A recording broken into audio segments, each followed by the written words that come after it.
에베소서 4장 주보에는 17절부터 32절까지 되어 있는데 좀 잘라서 읽었으면 좋겠습니다. 22절부터 끝절 32절까지 말씀을 보십시다.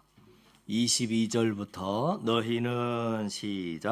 너희는 유혹의 욕심을 따라 썩어져가는 구습을 따르는 옛사람을 벗어버리고 오직 너희의 심령이 새롭게 되어 하나님을 따라 의와 진리의 거룩함으로 지으심을 받은 새 사람을 입으라. 그런즉 거짓을 버리고 각각 그 이웃과 더불어 참된 것을 말하라.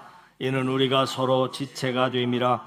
분을 내어도 죄를 짓지 말며 해가 지도록 분을 품지 말고 마귀에게 틈을 주지 말라. 도둑질하는 자는 다시 도둑질하지 말고 돌이켜 가난한 자에게 구제할 수 있도록 자기 손으로 수고하여 선한 일을 하라. 무릇 더러운 말은 너희 입 밖에도 내지 말고 오직 덕을 세우는 데 소용되는 대로 선한 말을 하여 듣는 자들에게 은혜를 끼치게 하라. 하나님의 성령을 근심하게 하지 말라. 그 안에서 너희가 구원의 날까지 인치심을 받았느니라. 너희는 모든 악독과 노함과 분냄과 떠드는 것과 비방하는 것을 모든 악의와 함께 버리고 서로 친절하게 하며 불쌍히 여기며 서로 용서하기를 하나님이 그리스도 안에서 너희를 용서함 같이 하라. 아멘. 우리 앞뒤 옆 사람 살피시면서 반가운 인사 좀 나누십시다. 반갑습니다. 오늘 밤에 11시에 또 송구 영신 예배, 여러분 한 분도 빠짐없이 다 나와서 송구를 잘해야 영신이 되지 않겠습니까? 올 한 해 마지막까지 함께 주님께 예배드리는 우리 모두가 되기를 바랍니다. 한 해를 보내는 마지막 달 마지막 주일입니다. 우리는 한 해를 보내면서 세월의 덧없음을 다시 느끼고 인생의 허물을 절감하게 됩니다. 여러분, 한 해가 간다라고 하는 것은 이 지구가 태양을 한 바퀴 돌았다라고 하는 말입니다.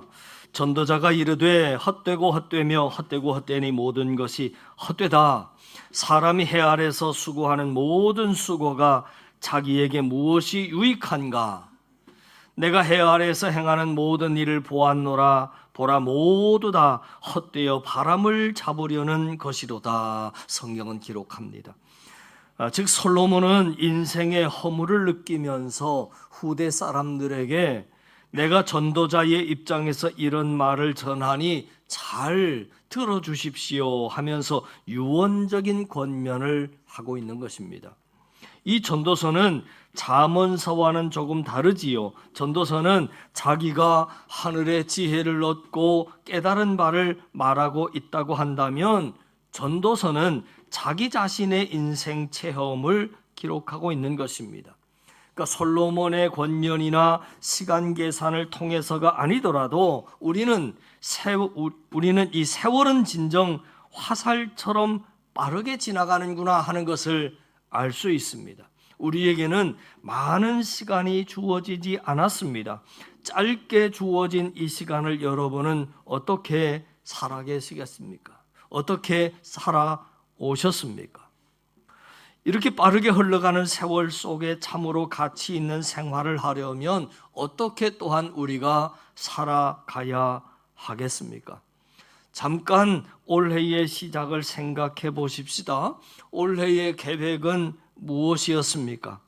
이루고자 했던 목표도 있었을 것이고 또는 끊기로 했던 나쁜 습관들의 결심도 있었을 것이고 그리고 바람들이 있었을 겁니다. 1년을 보낸 마지막에 여러분은 어떻습니까? 여러분 계획대로 소망대로 다 이루셨습니까? 만족함에 회심의 미소를 지으시는 분도 계시고 또 회한과 후회로 가슴을 치는 분들도 계실 것입니다만, 그래서 오늘 이 아침에는 한 해를 보내고 새로운 대망의 새해를 맞이하면서 우리가 버릴 것은 버리고 새해를 맞이하자 하는 것입니다. 오늘 본문에 여러분, 버리라 하는 동사가 반복하여서 3번이 등장됩니다.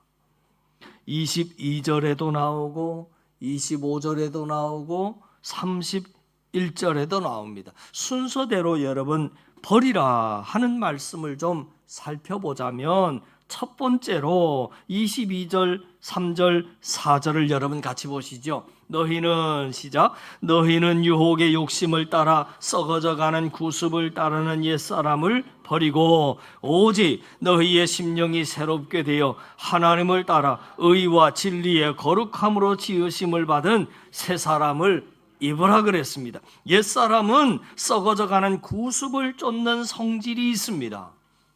그러기에 죄로 인하여 모든 것이 굳어지는 마음을 우리는 버려야 하는 것입니다.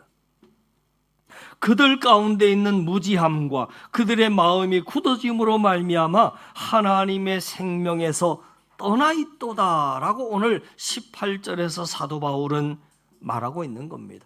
여기에서 굳어진 마음이라고 하는 것은 대리석보다 더 굳은 돌을 의미합니다.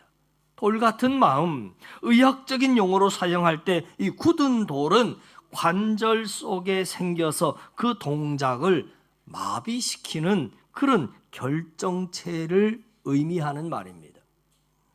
그러나 지금은 이 말이 뼈가 부러졌다가 다시 붙은 자리에 생기는 경결, 다시 말하면 벌레의 뼈보다 더 굳은 것을 말합니다. 또 이 말은 모든 감각 기능의 상실을 의미할 때 쓰는 말입니다. 그것은 너무 굳어져 있고 또 경화되었기 때문에 전혀 아무것도 느끼지 못하는 능력이 없는 것을 말합니다. 여러분, 죄의 무서움은 이렇게 마음을 굳어지게 한다는 것이지요. 마음이 석고처럼 된 것을 말한다는 겁니다. 여러분, 죄는 인간에게 순결을 마비시켜버리고 믿음, 소망, 사랑을 마비시켜버렸습니다. 그 결과 사랑의 마음이 석고처럼 돌처럼 굳어져 버렸습니다. 한꺼번에 이와 같이 되는 것이 아닙니다. 한 번 강팍해지고 또 두 번 강팍해지는 동안에 그렇게 되는 거지요. 여러분 잘 아시는 바와 같이 애굽의 바로 왕이 마음이 강팍하여 망했습니다. 강팍한 마음은 하나님께 돌아오기를 싫어하는 마음입니다. 이스라엘 백성은 광야에서 그 마음을 강팍하게 하였기 때문에 광야에서 다 망하고 말았습니다. 이스라엘의 사울 왕처럼 불순종하는 마음이 굳은 마음입니다. 하나님의 말씀을 거역하는 마음은 곧 불순종의 마음입니다. 그는 이스라엘의 초대 왕으로 세워졌지만 그가 불순종함으로 하나님께 버림받았습니다. 먼저 택함을 받았으나 불순종이라고 하는 굳은 마음으로 인하여 망하고 말았다 하는 이야기지요. 아비가일의 남편 나발처럼 교만은 마음이 굳은 마음입니다.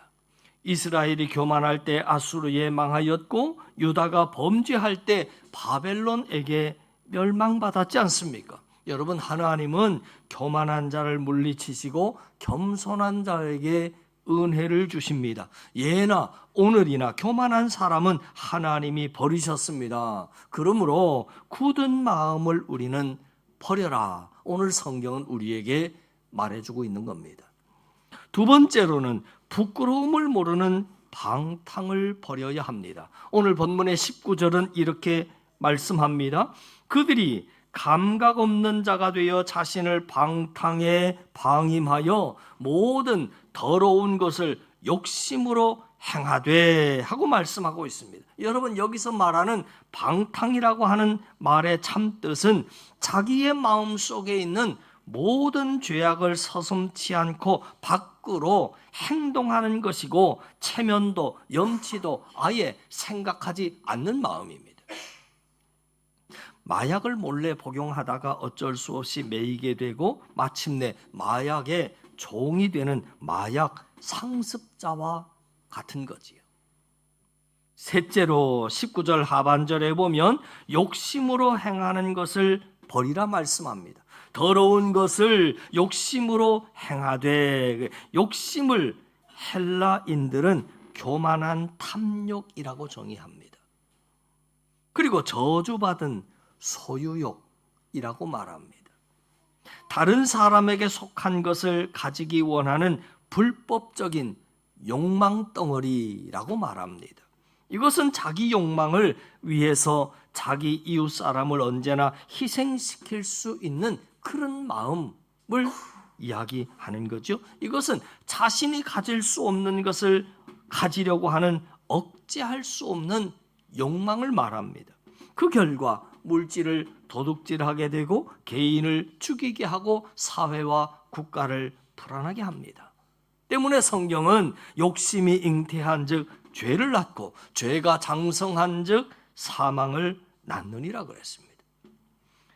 둘째로 오늘 본문의 25절을 보시지요. 두 번째로 버려야 할 내용이 뭐라고 나왔느냐면 그런즉 거짓을 버리라 그랬습니다. 거짓을 버리고 각각 그 이웃으로 더불어 참된 것을 말하라. 이것은 우리가 서로 지체가 됨이니라 하고 말씀하고 있습니다. 이 거짓은 진실의 반대말이죠. 분을 내는 겁니다. 분은 자기의 욕심을 정당화하기 위한 수단입니다. 분은 하나님의 의를 이루지 못합니다. 유순한 대답은 노를 쉬게 하지만 격한 말은 노를 격동하고 분을 쉽게 내는 자는 다툼을 일으키고 노하기를 속히 하는 자는 어리석은 일을 행한다. 성경은 우리에게 말해주고 있습니다. 그러므로 분을 내어도 해가 저물도록 품지 말라 성경은 말합니다. 가정이나 사회나 사람의 마음속에 도사리고 있는 굳은 독이 녹아져야 합니다. 듣자 하니까 여러분, 방울뱀은 몹시 화가 나면 제 몸을 막 문다고 그럽니다.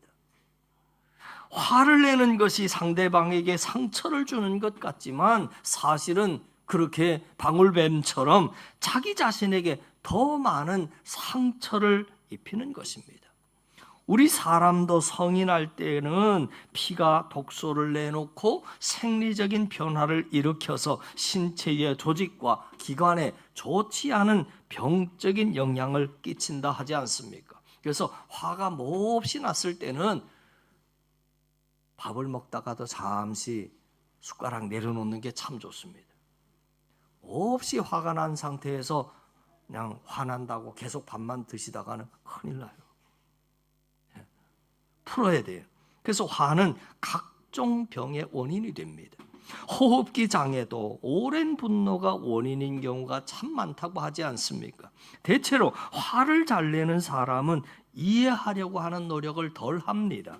고생을 많이 하고 인생의 경험이 풍부한 사람일수록 화를 덜 냅니다. 지혜로운 사람은 분을 품어도 아무 때나 화를 내지 않고 늘 때를 기다립니다. 그러므로 분을 버리라. 오늘 성경은 두 번째로 말해주고 있습니다. 또한 거짓은 도적질하는 겁니다.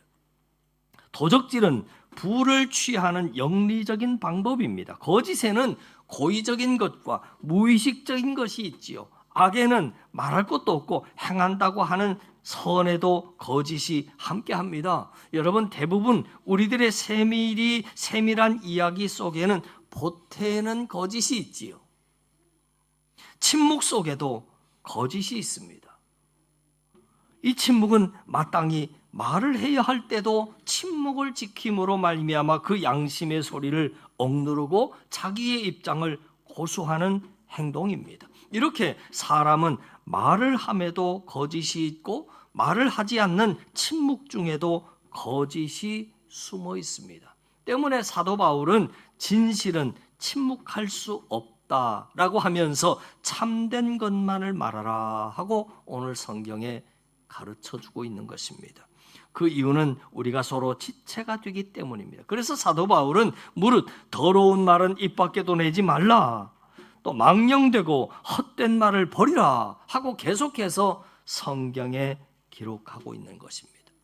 자, 세 번째 본문은 31절에 보니까 너희는 모든 악독과 노함과 분냄과 떠드는 것과 회방하는 것을 모든 악의와 함께 버리라 그랬습니다. 여기 여러분 얽매이기 쉬운 죄 이렇게 나와 있는데 얽매이기 쉬운 죄는 악독입니다. 이것은 화해하기를 싫어하는 오래된 원한을 말합니다. 우리 마음의 대부분은 우리가 받은 모욕과 멸시를 품에 안고 그분을 돌에 새겨 간직하기 때문에 일어나는 현상입니다. 여러분, 은혜는 물에 새겨 잊어버렸기 때문이지요. 은혜를 다 잊어버리니 남아있는 것은 온통 원망뿐이고 마음의 모욕과 멸시만이 남아있다 보니까 온 마음이 황폐해지는 겁니다. 또 얽매이기 쉬운 죄는 앞에서도 언급했습니다마는 노함과 분냄입니다. 노함이라고 하는 것은 지피 탈 때 일어나는 불꽃 같은 종류라고 할 수 있습니다. 그것은 금방 타오르지만 또한 금방 시들어 버립니다. 분냄은 습관적으로 또 만성적으로 품는 악의 발로를 말하는 거지요. 여러분, 신자에게도 분노가 없을 수가 없습니다. 그러나 신자의 분노는 정의의 분노이어야 하지 않겠습니까? 또한 그것은 사랑을 내포한 분노를 말하는 것입니다. 때문에 사랑이 함께하지 아니하는 분노는 아무리 옳아도 아무리 정의로워도 소용없는 겁니다. 왜냐하면 사랑이 빠져버렸기 때문입니다. 그러므로 사랑하는 성도 여러분, 병든 분노나 이기적인 분노가 아닌 건강한 분노, 이타적인 분노는 매우 창조적인 힘이 될 수 있는 것입니다.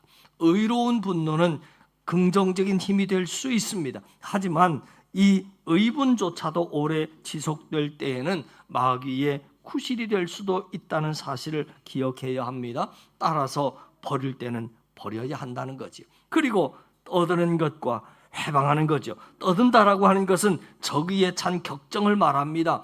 회방은 악의로서 남을 비방하는 것을 말합니다. 참된 말, 때에 알맞는 말, 자제하는 말, 연하고 부드럽고 낮은 목소리로 말하라. 성경은 말해주는 겁니다.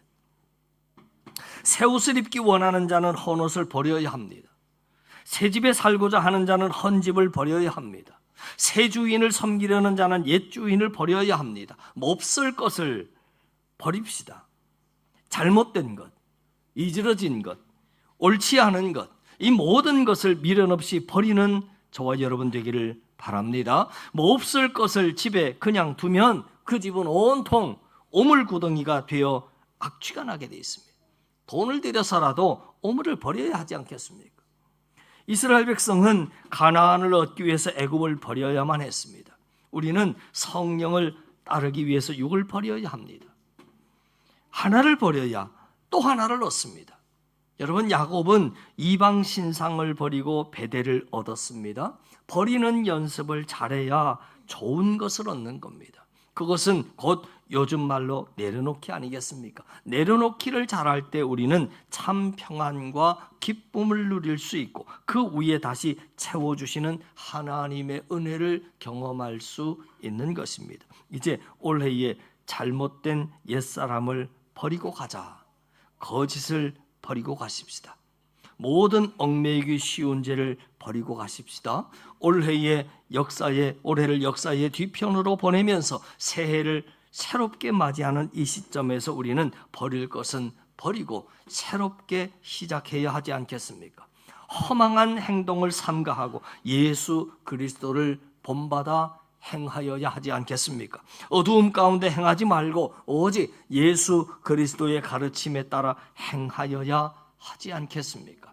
하나님께 멀어지지 않기 위하여 진리의 길로 행하여야 하지 않겠습니까? 부정한 것을 행하지 말고 의로운 것을 행하며 욕심으로 행하지 말고 거룩함으로 행하며 거짓말을 하지 말고 참된 것을 말하며 더러운 것을 하지 말고 선한 말을 할 줄 아는 부지런히 연습하고 행하여 마침내 하나님 앞에 섰을 때 잘했다 칭찬받는 우리 한사랑 성도들 다 되실 수 있기를 주님의 이름으로 간절히 축원합니다. 기도드립니다. 바람을 잡을 수 없듯이 세월은 빠르게 흘러가는데 진정한 평안과 만족과 행복을 찾지 못해서 오늘도 방황하는 무리에게 주님은 오늘도 찾아와 말씀하십니다. 없고 없다가 없어지는 인생길을 돌이키라 말씀하십니다. 몹쓸 것을 버리고 잘못된 것, 이지러진 것, 옳지 않은 것을 버리고 새날을 맞이하라 말씀하십니다. 인생의 마지막 날 하나님 앞에 설 때 부끄러운 심판받지 아니하고 영광스러운 자리에 설 줄 아는 우리 한사랑 성도들 되게 하옵소서. 조금이라도 건강할 때, 물질이 있을 때, 시간이 있을 때 그것을 선용할 줄 아는 지혜자들 되게 하시옵소서. 믿음에 부요한 자들 되게 하시고 은혜와 말씀의 부요함을 주님 허락하여 주시옵소서. 예수님 이름으로 기도하옵나이다. 아멘.